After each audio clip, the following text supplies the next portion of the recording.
Actually, yes, your project approach makes perfect sense. I'm just arguing with you anyways to see if you can prove your own point. I'm truly perplexed. I know people who are stuck in a coma who are less lazy than you are.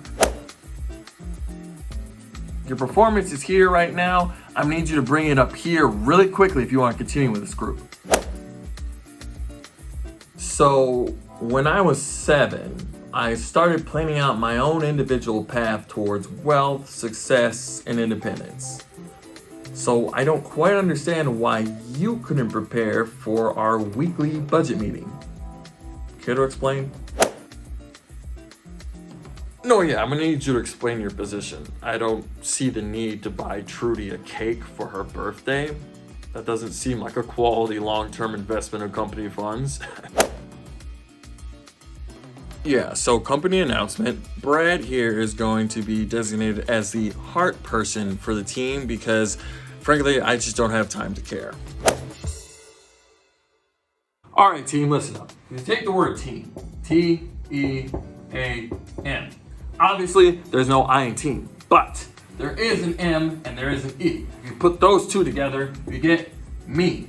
And who am I? I'm your fearless leader, and I have a strategy for our success. So don't worry about all the small details. Do what I say, follow my strategy, and together we'll win. All right, so let's get out there and be successful. Okay, so if any of those representations seem familiar to who your boss is, chances are they could be an ENTJ. So ENTJs only make up about 4% of the population, but they represent a large majority of individuals who end up becoming CEOs, senior managers, directors, etc., just due to the nature of their personality. You know, they're impersonal people who are really firm and direct. They chase goals. They want to be successful. They're future planning. They use their intuition in order to do that. And so oftentimes, if you end up on the wrong side of their steamroll or how they're pile driving towards their goal, you could be cast to the wayside, or you can become collateral damage to them not being personable or caring about your feelings. So in order to prevent that and make sure that you're on their path to success with them and that you can succeed in your role with your boss, I'm gonna give you 5 tips on how to be successful with an ENTJ as your boss or CEO. So tip number 1,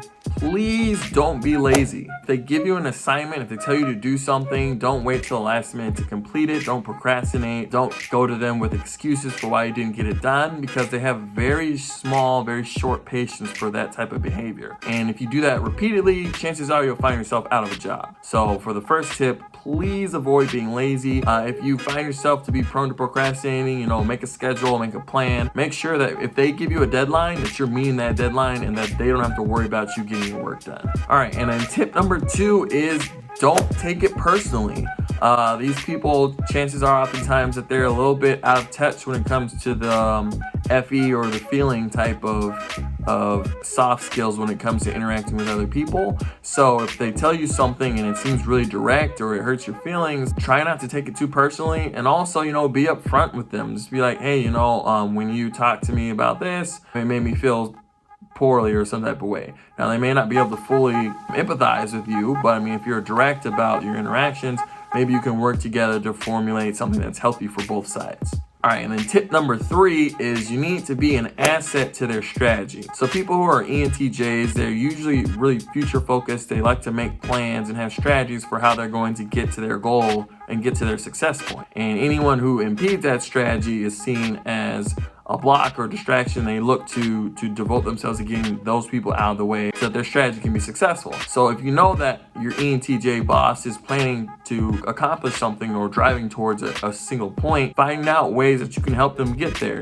Maybe try to consider things that they didn't calculate themselves, and try to suggest that. Or if they give you an assignment for the plan, make sure you do that above and beyond. And as long as you're an asset to their strategy, they're going to keep you around and probably even promote you because you're making their job easier. All right, and then tip number 4, you need to be ready to defend your position when you bring up an idea. So whether it's a counterpoint or you all are making suggestions or you're brainstorming brainstorming, people who are ENTJs have a tendency to want to not necessarily argue, but they want to have discussions about things. They enjoy that. So if you're not prepared to defend your point, they could potentially argue you away from your position, and it's a good position, it's a good idea. So be ready to stick to your guns and defend why you thought it was a good idea. Have a couple reasons to support yourself before you go into the meeting so that they don't catch you off guard when they start questioning different aspects of your idea. All right, and then lastly, tip number 5 is you need to emphasize heart when it matters. So as I said before, these people traditionally aren't predisposed to having an additional side of caring. Not to say that ENTJs don't care about other people, but it's usually not a FE type of feeling like, oh, let's really consider everyone's feelings as we decide how we're going to move forward. No, they're thinking, we have a goal, this is how we're trying to get to the goal, let's get to the goal as quickly as we can. And so oftentimes during that process, other things like caring about people in certain ways